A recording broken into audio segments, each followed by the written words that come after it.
E aí, pessoal? Aqui é o Anderson e hoje a gente vai conversar um pouquinho sobre imunocromatografia. Você pode não ter ouvido falar esse termo imunocromatografia antes, mas com certeza em algum momento da sua vida você já viu ou até mesmo já fez um teste como esse que está sendo apresentado para vocês aí nessa imagem. Então, os testes imunocromatográficos são testes extremamente comuns na rotina do laboratório de análises clínicas, porque são geralmente rápidos de serem realizados, tem uma metodologia que é muito fácil de ser empregada pelo analista no laboratório, são testes baratos e acabam podendo ser aplicados a muitas situações laboratoriais. Né? Existe uma diversidade imensa de anticorpos ou de antígenos que a gente consegue detectar através do teste imunocromatográfico. Então, vamos entender hoje como é que esse teste funciona. Para entender como é que funciona a imunocromatografia, a gente precisa primeiro compreender qual é o princípio dos testes de imunoprecipitação. O teste imunocromatográfico é um tipo de teste de imunoprecipitação. O que é imunoprecipitação? Como em todos os imunoensaios, o teste de imunoprecipitação tem o objetivo geral de a gente conseguir detectar ou o antígeno ou o anticorpo em uma dada amostra biológica. Como sempre, caso seja nosso objetivo procurar um anticorpo na amostra biológica, a gente usa o antígeno como reagente. Caso seja o nosso objetivo encontrar um antígeno na amostra biológica, a gente usa o anticorpo como reagente. E, como todo teste imunológico, vai acontecer da mesma maneira no teste imunocromatográfico. Na precipitação, o que a gente precisa fazer é dar origem ao imunocomplexo. E para entender como é que funciona a precipitação, é só ter em mente que anticorpo, isoladamente, é solúvel em meio aquoso. Antígeno, isoladamente, é solúvel em meio aquoso. Mas quando o anticorpo se liga ao antígeno e eles formam essa estrutura que a gente chama de imunocomplexo, o imunocomplexo é especial e ele perde solubilidade em meio aquoso e precipita. O que significa dizer que se a gente tiver muitos imunocomplexos sendo formados em uma mesma região, todos esses imunocomplexos juntos vão precipitar. E essa precipitação, junto com algum composto que a gente pode adicionar a esse imunocomplexo, pode acabar se tornando visível a olho nu. Esse é o princípio geral da precipitação. Os testes de precipitação partem do princípio de que, uma vez que o imunocomplexo tenha sido formado, ele perde solubilidade em meio aquoso, precipita nesse meio aquoso, e essa precipitação pode ser percebida a olho nu. E é isso que vai acontecer nos testes imunocromatográficos. Então, como vocês bem sabem, os testes imunocromatográficos funcionam em uma tirinha de papel, né? Um pedaço de papel absorvente que, como o próprio nome sugere, é um tipo de papel especial que tem a habilidade de absorver com muita facilidade qualquer coisa líquida que eu colocar em contato com ele. Para a gente entender adequadamente como é que funciona o teste imunocromatográfico, basta ter em mente que, antes de tudo, antes que eu sequer adicione qualquer tipo de amostra biológica que eu vou testar a esse papel absorvente, ele já possui nas suas duas extremidades antígenos e anticorpos. E esses antígenos são específicos para os anticorpos que a gente encontra na outra extremidade. Pode acontecer em uma das extremidades eu ter os anticorpos, em outra extremidade eu ter antígeno ou vice-versa. Basta entender que os componentes para a formação de um imunocomplexo já estão presentes nessa tira de papel cromatográfico. O único ponto é que eles estão separados, eles estão distantes um do outro. E aí, durante a realização do teste, a gente vai conseguir reunir esses componentes e dar origem ao imunocomplexo que vai formar a região de controle do teste imunocromatográfico, que é a região que vai me permitir validar esse teste. Uma vez que a gente coloca esse pedacinho de papel junto com algum líquido, esse líquido vai ser absorvido pelo papel e vai carregar os constituintes de uma extremidade em direção à outra. E aí, eventualmente, os constituintes do imunocomplexo vão se reunir, vão formar esses imunocomplexos e, uma vez que eles estejam formados, como a gente acabou de ver, eles perdem solubilidade em meio aquoso e essa precipitação pode ser percebida a olho nu. Além da região de controle, a gente também vai encontrar na tira de papel cromatográfico a região teste. Se a região controle tem por objetivo principal validar o teste, ou seja, eu só vou confiar em qualquer resultado de um teste imunocromatográfico se eu conseguir perceber alguma coisa se formando na tira de controle. Esse é o objetivo do controle, validar o teste. Pois bem, se o objetivo da região de controle é tornar o teste válido, na região teste da tira de papel cromatográfico, o que a gente vai observar é o resultado do paciente. É nessa região teste que a gente vai eventualmente encontrar antígenos ou anticorpos específicos para formar um imunocomplexo com o que quer que esteja na amostra biológica. Então, se a gente estiver avaliando um teste direto, como é o caso do teste beta-HCG, por exemplo, o que a gente vai encontrar na região de teste da tira de papel cromatográfico são anticorpos específicos capazes de se ligar no antígeno que eu estou procurando na amostra biológica. Caso o meu teste seja um teste indireto para buscar qualquer anticorpo contra qualquer agente infeccioso, a gente vai ter a situação do teste à direita. A tira de papel possui antígenos na região teste, que são capazes de se ligar de maneira específica aos anticorpos que eu estou procurando. Para poder realizar o teste é muito simples. Basta a gente pegar essa tirinha de papel cromatográfico e mergulhar ela em um líquido qualquer. A gente pode tanto mergulhar essa tirinha de papel cromatográfico em um líquido, caso a gente tenha a tira de papel isolada, solta, ou a gente pode adicionar o líquido ao papel utilizando uma pipeta de Pasteur ou uma pipeta automática com ponteiras. De qualquer maneira, vários tipos de amostras biológicas podem ser empregados no teste imunocromatográfico. A gente pode utilizar soro, plasma, urina. Em algumas situações, a gente pode inclusive fazer o uso do sangue total para poder fazer o teste cromatográfico. Uma vez que a gente tem adicionado a amostra biológica na extremidade da tira de papel cromatográfico, o que a gente vai observar é que esse líquido vai ser absorvido pela tirinha de papel e a gente consegue, inclusive, perceber isso a olho nu, A tira de papel vai ficando cada vez mais úmida de maneira ascendente.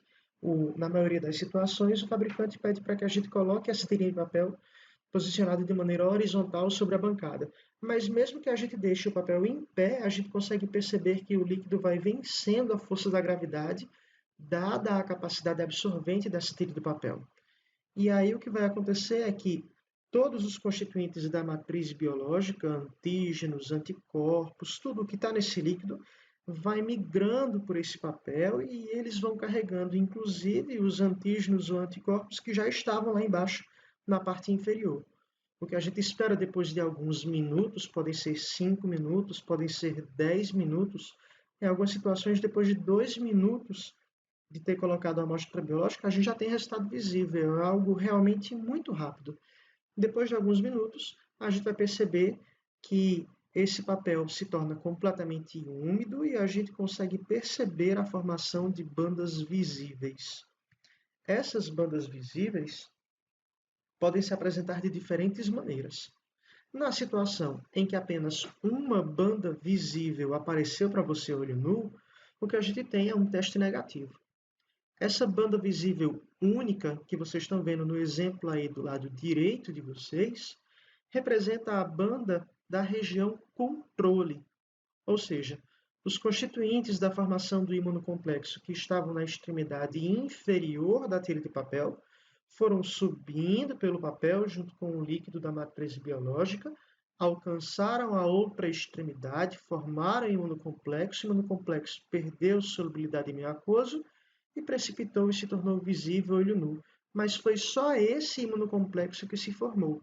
Ou seja, nada que estava na amostra biológica conseguiu reagir com nada que estava na tira de papel. Então, esse resultado em que a gente só vê uma banda é o resultado negativo. O resultado positivo, como vocês conseguem perceber aí à esquerda, é aquele em que, além da região de controle, a gente visualiza uma outra banda visível. Essa outra banda visível é a da região teste. E ela mostra para mim que se formou o imunocomplexo. Ou seja, os antígenos ou anticorpos que eu estava procurando na amostra biológica conseguiram formar imunocomplexo com a contraparte que já estava presente na tirinha de papel. Então, esse é um resultado que a gente tem no teste cromatográfico. Ele é um resultado que é qualitativo. A gente consegue dizer com segurança se o teste é positivo ou se o teste é negativo, mas não é possível, utilizando-se exclusivamente de ferramentas imunocromatográficas, não é possível quantificar o resultado. E essa representa uma primeira limitação importante dos testes imunocromatográficos. Outras limitações a gente vê já já.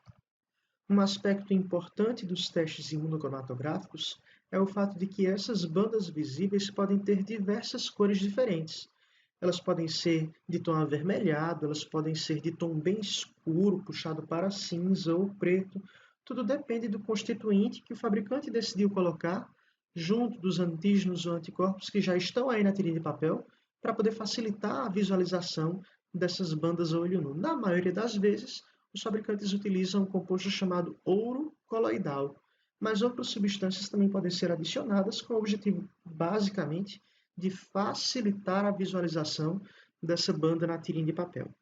Vale ressaltar ainda que qualquer tom, qualquer intensidade de visualização dessa banda colorida na tira de papel cromatográfico é suficiente para que você faça o julgamento do teste. Então, não importa se você está vendo uma banda mais escura ou uma banda mais clara. Se essa banda foi visível para você olho nu, então ela deve ser avaliada e julgada. Então, o que vocês estão vendo aí do lado esquerdo continua sendo um teste positivo e do lado direito continua sendo um teste negativo. Não importa se a banda que se formou for um pouquinho mais escura ou um pouquinho mais clara. Se ela foi visível, está valendo. Além disso, existem algumas situações em que a gente vai ter, além da região controle, não apenas uma região teste, mas múltiplas regiões teste. Isso é muito comum, principalmente nos testes indiretos, que são capazes de classificar os anticorpos que estão sendo detectados em anticorpos da classe IgM ou da classe IgG. Esse exemplo de teste em que a gente tem região controle, região de teste IgM, região de teste IgG, é muito comum nos testes cromatográficos de diagnóstico de doenças infecto-contagiosas. Dengue, H1N1, o próprio coronavírus, já tem teste imunocromatográfico para ele, dessa maneira, em que a gente consegue identificar anticorpos tanto da classe IgM como da classe IgG, que é muito útil, porque além de me ajudar a identificar se o paciente teve ou não contato com esse agente infeccioso, é possível que eu avalie se esse contato foi recente, se o paciente ainda está na fase aguda, ou se o paciente já pode ter evoluído para a cura, dada a classe de anticorpo que está sendo avaliado na amostra biológica desse paciente.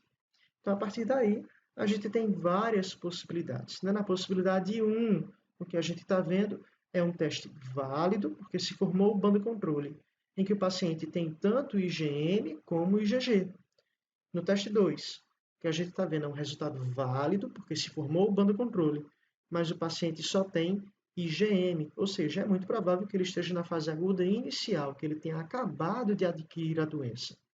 No teste 3, o que a gente está vendo é um teste válido, porque controle foi visível, mas o paciente só tem IgG.